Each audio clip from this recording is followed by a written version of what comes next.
If you are looking for a review of the Georgia Association of REALTORS exclusive Buyer Brokerage Engagement Agreement F110, you are in the right place because we are going to take a look at all of the blanks to be completed on this very first page. So as we dive in here, it's very important to remind everyone that if you are a realtor in the state of Georgia, you have access to these contract forms through your annual membership, your NRDS number.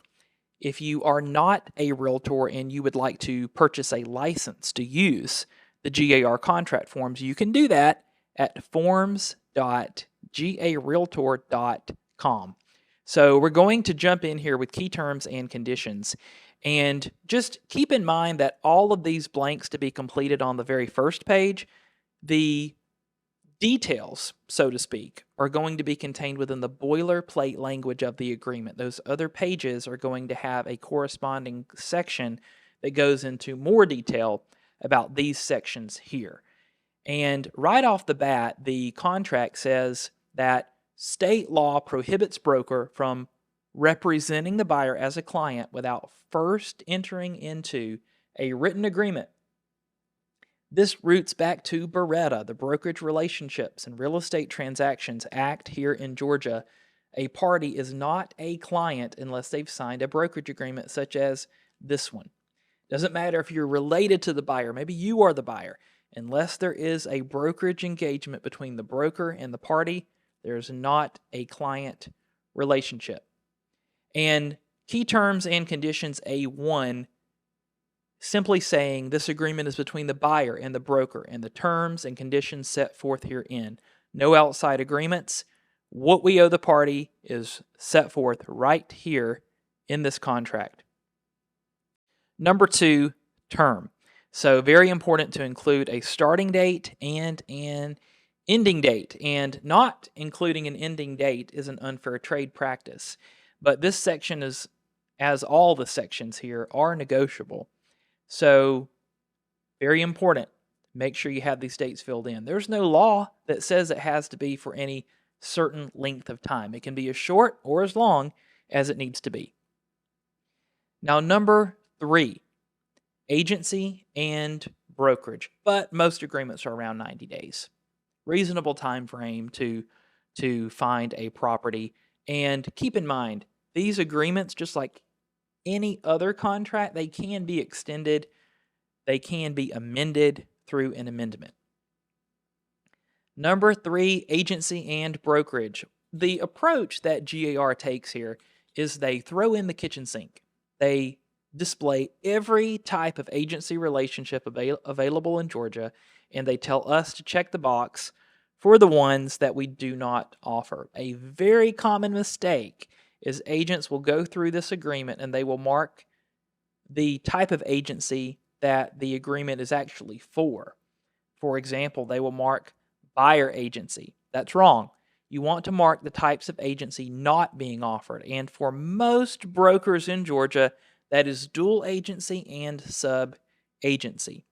Unlike Florida, where dual agency is illegal. It is legal in Georgia, but most brokers do not offer it. Now in 3B, this only applies if the broker offers dual agency. So if you happen to be working for a broker that does not offer dual agency, you don't have to mark anything in number 3B. Now Section 4, commission. Do we expect a commission to be paid by the buyer at closing? But Derek, isn't it customary for the seller to pay commission? Yes, it is customary for the seller to pay commission, but either party can pay it. But what will happen if the seller is not offering commission? What if the commission being offered by the seller is less than what you would be willing to work for? Then this section will definitely come into play. So keep that in mind. There is no such thing as a standard or a set commission. It is absolutely 100% negotiable. But what's going to happen if there is no commission being paid by the other party? Keep in mind, if you do fill in a percentage or a dollar amount here, and that much or more is being offered by the seller, the buyer doesn't owe anything. This only comes into play if there is either no commission being offered or the commission that is offered is less than what has been referenced here. C, separate commission on a lease. Maybe you don't expect that the buyer is going to want to lease a property. I personally recommend putting in an amount here. Put something in because many times buyers do turn into renters, and perhaps you want that protection for a lease commission just like you had for a sale commission. 4D, protected period. 100% negotiable again, but most of the time protected periods are going to be at least 30 days to around 90 days. It can be less, it can be more, it could be 0.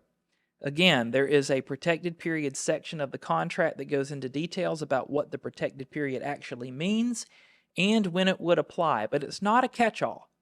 It's not a catch-all. It's not a situation where if the buyer purchases a property that they automatically owe a commission. There are certain parameters around that. So take a look at that. Now, there are a few other paragraphs on the very first page, and these are very important because the buyer is acknowledging that they are not a party to any other brokerage agreement that has not expired or been properly terminated, because if they are, they could owe commission to more than one broker or commission to another broker, and they may simply not be equipped to be able to do that. So that's going to come up as a problem. So they are promising here that that is not the case. And the term. Keep in mind, if the buyer were to go under contract to purchase a property and this agreement were to expire before the closing, this agreement has an automatic extension built in. It will automatically extend through the date of closing. There are other parameters around extensions where the broker or you as the affiliated licensee could provide notice to the buyer that you are extending this agreement if they're under contract and that agreement is terminated and does not close. You have a small window of time that you could extend the term of this agreement. But that's pretty much it. It is one of the most simple brokerage engagements to complete is the buyer brokerage agreement. And most common questions I receive about this form are the types of agency that are not offered. Check with your broker for the answer to that one, and about commission. But again, this agreement can be amended. There is an amendment to brokerage engagement that the forms committee has available to you, and if the buyer is willing to amend this agreement later, it could always be amended. So I hope that this was helpful. If it was, don't forget to subscribe, like, comment. Leave me a question in the comments if you happen to have questions. And until next time, I hope you have an awesome day.